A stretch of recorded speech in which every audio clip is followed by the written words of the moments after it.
Memasuki kuartal terakhir 2022, kenaikan inflasi, arah suku bunga, dan potensi perlambatan ekonomi masih menjadi fokus pasar finansial, baik global maupun domestik. Seperti apa kondisinya? Inilah Quarterly Market Outlook dari Manulife Asset Management Indonesia. Di bulan September kemarin, Bank Sentral Amerika Serikat atau The Fed semakin memperjelas fokusnya untuk memerangi inflasi. Walaupun jika tidak bisa dihindari, ini harus mengorbankan ekonominya. The Fed memproyeksikan suku bunga acuan atau Fed Funds Rate akan naik ke kisaran 4,4% di akhir tahun ini dan masih akan dibiarkan tetap tinggi sepanjang tahun 2023 mendatang. Di lain pihak, The Fed memproyeksikan adanya kenaikan pengangguran dan turunnya pertumbuhan PDB dibandingkan ekspektasi awal. Jadi terlihat The Fed memang sudah mengkaji dampak yang ditimbulkan dan bisa dibilang apa yang terjadi di Amerika Serikat adalah engineered slowdown demi menurunkan inflasi. Namun tetap terbuka kemungkinan penurunan Fed Fund Rate lebih cepat, terutama jika ekonomi mengalami kontraksi ekstrim dan atau inflasinya turun secara konsisten. Selain di Amerika Serikat, kenaikan suku bunga dan pengetatan likuiditas secara global juga sudah memberi dampak beragam. Tekanan rantai pasok dunia mulai reda, bottleneck-nya tidak lagi terlalu mencekik, lalu harga komoditas yang merupakan proksi ekonomi global juga mulai normalize, dan pertumbuhan ekonomi di berbagai kawasan diproyeksikan melambat, yang pada akhirnya membuat era inflasi tinggi global ini juga diharapkan mulai reda. Beralih ke Asia, apakah inflasi dan perlambatan ekonomi juga menjadi ancaman? Ya, tidak bisa diabaikan. Namun sejauh ini Asia, atau lebih spesifik lagi ASEAN, relatif lebih resilient. Aktivitas manufakturnya masih marak, mencerminkan ketahanan ekonomi. Ini didukung oleh relaksasi mobilitas setelah membaiknya pandemi, kemudian ekspor komoditas, dan juga pertumbuhan struktural dari sektor teknologi dan diversifikasi rantai pasokan dunia. Dari sisi inflasi terlihat ada tekanan, namun tidak sebesar Amerika Serikat atau negara-negara maju lainnya, sehingga pengetatan moneter bank sentralnya pun relatif lebih lunak dibandingkan kawasan lain.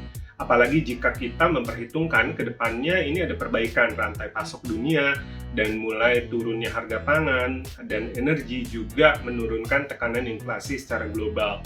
Memang tidak ada ekonomi yang terlindung secara penuh dari pelemahan ekonomi global ini, namun dengan aktivitas ekonomi yang masih marak dan inflasi yang lebih terkendali, ASEAN ini berada di posisi yang sedikit lebih nyaman dan dari konteks investasi bahkan bisa memberikan bantalan di tengah kondisi makroekonomi global yang penuh tantangan. Indonesia sebagai salah satu perekonomian terpenting di Asia dan ASEAN pun mengalami masalah inflasi juga gitu ya. Peningkatan aktivitas ekonomi, revenge spending setelah pandemi membaik, dan kenaikan harga energi dunia semuanya berkontribusi mendorong kenaikan inflasi domestik. Alhasil subsidi BBM bengkak dan akhirnya pemerintah harus mengurangi subsidi tersebut sebagai upaya untuk menjaga APBN tetap sehat. Ini langkah yang diapresiasi oleh pasar finansial.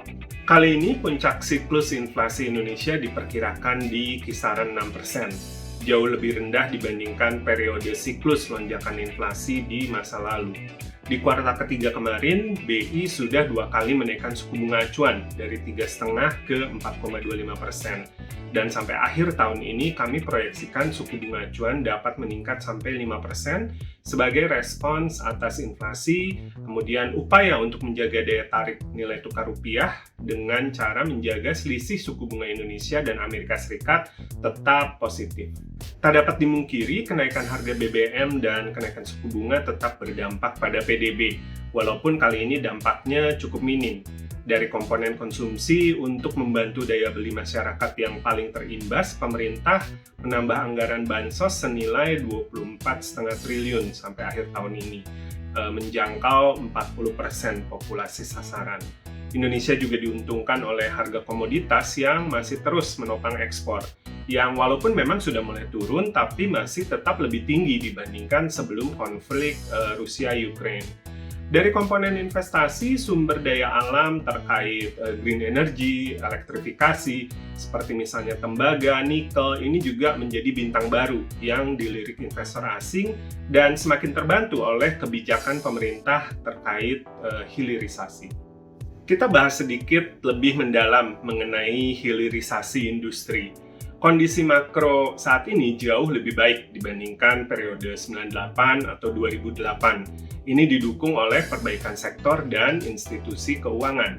Nah, ketahanan makroekonomi ini dapat semakin meningkat lagi didukung oleh kebijakan hilirisasi industri nikel yang berdampak positif pada neraca perdagangan, transaksi berjalan, serta PMA penanaman modal asing terkait mobil listrik dan baterainya. Kedepannya, pengembangan hilirisasi yang lain seperti tembaga, boksit, ini akan semakin memperkokoh fundamental makro jangka panjang dan membuat Indonesia semakin resilient jika menghadapi situasi perlambatan global seperti sekarang ini. Di tengah volatilitas global, sepanjang tahun berjalan ini, pasar saham Indonesia menjadi salah satu pasar berkinerja terbaik dan tetap menarik minat investor asing, bahkan ketika The Fed sedang hawkish. Faktor-faktor penopang dan penjaga daya tarik pasar saham Indonesia adalah harga komoditas yang tetap suportif, kemudian pemulihan ekonomi domestik, lalu perubahan struktural hilirisasi industri, serta integrasi rantai pasok industri kendaraan listrik. Dua yang terakhir ini adalah katalis utama re-rating pasar saham, terutama melihat kepemilikan asing yang masih sangat rendah saat ini, hanya 47%, level terendah sejak 2009. Sementara itu di pasar obligasi, walaupun dibayangi tekanan pengetatan moneter baik dari BI dan The Fed, pergerakan imbal hasil relatif tetap resilient. Faktor penopang dan penjaga daya tarik pasar obligasi adalah likuiditas domestik yang masih tinggi, minat investor juga masih tetap tinggi karena suku bunga deposito naiknya tidak terlalu signifikan. Operation Twist Bank Indonesia juga menjaga tingkat imbal hasil tetap menarik untuk investor asing, dan terakhir kondisi makroekonomi domestik yang stabil.